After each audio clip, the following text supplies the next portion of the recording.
Do you know that classic has two distinct different meanings with regards to style? So here is something I received from Aideen. She wrote to me and said, "Hi Imogen, when people describe classic styles, they always stick to the same colour palette. In your blog, you say classic colours are navy, black, white and grey, and a little light blue. I'm definitely a classic dresser, but none of those colours do anything for me. I need to go for the browns, rust greens, khaki and the autumn range of colours." Now, when I read this, the thought that actually jumped at me was that there's a lot of confusion about what the word classic really means when we are talking about style, because there are actually two distinctly different meanings.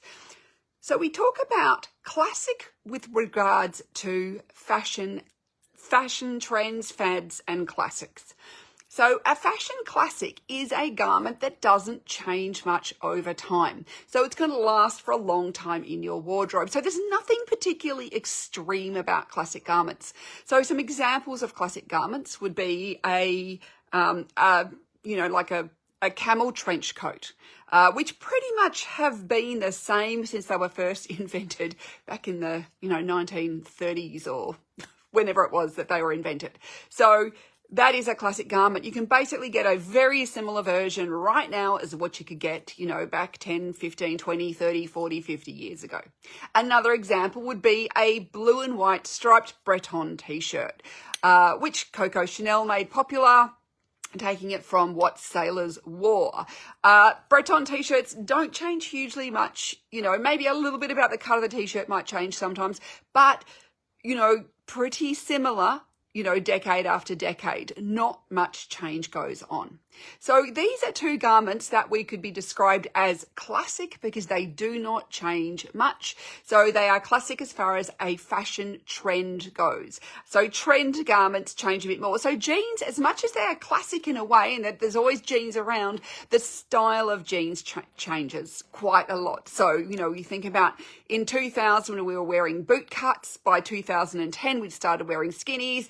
At, 2024, now wide leg jeans are in as well as flares are back. The 70s were flares. So the style changes, the silhouette changes. So that is more a trend based. And then we have fads. And fads are those kind of extreme versions of fashions that really stay around usually for less than a year.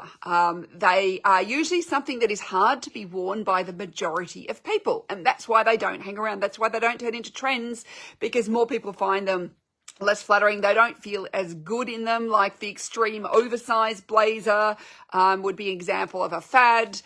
So we generally, the things that turn into, trends are things that generally are more flattering, and the classics really change very little. Now, another example of a classic is a white button-up kind of shirt. Now, this is both classic and it doesn't change hugely over time, but it also comes from the classic personality dressing style. And this is a different version of classic. And so when people talk about classic, they often confuse the two of these. Now, there are 7 personality dressing styles that relate to personality traits and what we do and don't like in our clothing. So classic personality dressing style clothes, they tend to be worn by people who are, more conservative, more traditional, often, would see themselves more responsible. So a lot of those sort of words might come into classic. They come, and the classic personality dressing style actually comes from menswear and men's corporate business world and traditional corporate menswear and suiting. So when we think about classic personality dressing style clothes, they are basically the feminine version of a straight man's suit. So we think about a suit in a dark neutral color like black, white, navy, gray, is a classic garment or a classic outfit. We think about that crisp white cotton shirt, buttoned up the middle, it's symmetrical. Again, it comes from menswear. Women have adopted this as a piece of clothing, but it used to never be worn by women. If you go back to the First World War, really women were not wearing classic clothing. Our clothing was much more feminine. It was during the First World War that changed, when the men went off to war and women started kind of taking over the jobs in the offices that men had particularly had, and then they started wearing those sorts of clothes. So this is where that our classic dressing personality style is not a Breton t-shirt. Breton t-shirt is actually a relaxed garment, so from the relaxed personality dressing style. It may be classic as far as it doesn't change much over time. It's not a trend-based garment, but it actually is not a classic personality dressing style. It's too informal for that. It's, jersey was underwear versus someone classic would not be seen wearing really, really kind of like underwear as outerwear. It's just not in their DNA. So when we're thinking about classic, so the classic style of clothing as far as personality dressing style, it's about the straight vertical line. When you think about menswear, it's about the straight vertical line. So we're thinking about pinstripes. We think about men's suiting. It's a fine wool. It's woven. It's not stretchy. It's not super comfortable. It's more constructed. It's much more structured. It's symmetrical in its construction. It's fairly plain and simple. So with women, we'll get the pencil skirt. We'll also get the jacket. We'll get that button-up shirt. We'll get a plain kind of court shoe or pump, depending on what country you come from and what they are called. But again, those colours of the true classic are those business wear colours. Now, your colouring, by the sound of it, is warmer and so fits into what I'd call the relaxed dressing style colour palette. But you can still take those colours and wear them in classic style garments. So colour is one aspect of things we do and don't like and do and don't wear. So if you have that more relaxed palette of colours, they're those colours of nature that we find in that autumn palette or any kind of warm, soft palette, then those colours, you just, put those into classic clothes if the classic personality dressing style is for you. But we are all a combination of dressing styles. Nobody is just one. I think of the personality dressing styles like a 7-lane freeway. You can drive in all 7 lanes, but you'll probably find there's 3 to 4 lanes that are your really comfy lanes. You'll have 1 or 2 that are kind of your core and secondary where you spend more of your time in there, but you'll also bring in other aspects and you'll zip in and out of these other lanes and they will then make you feel comfortable and the most like you when you are getting dressed.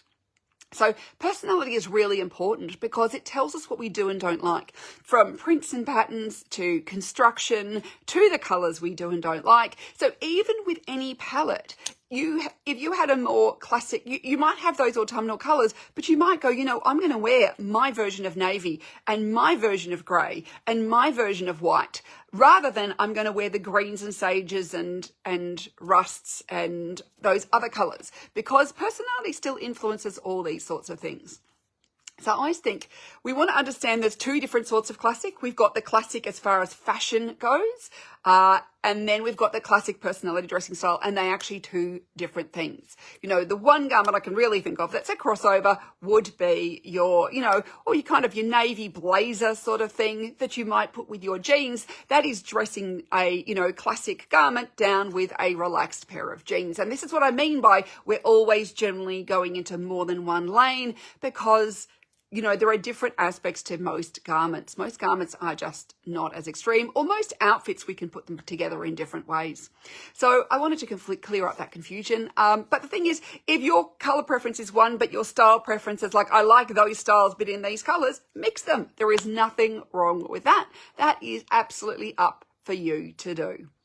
So I hope that has helped if people are a bit confused about classic versus classic, because I know it's something that people throw around the word classic an awful lot when they're talking about style without actually defining what version of classic they are really talking about. Thank you so much for watching. Bye for now.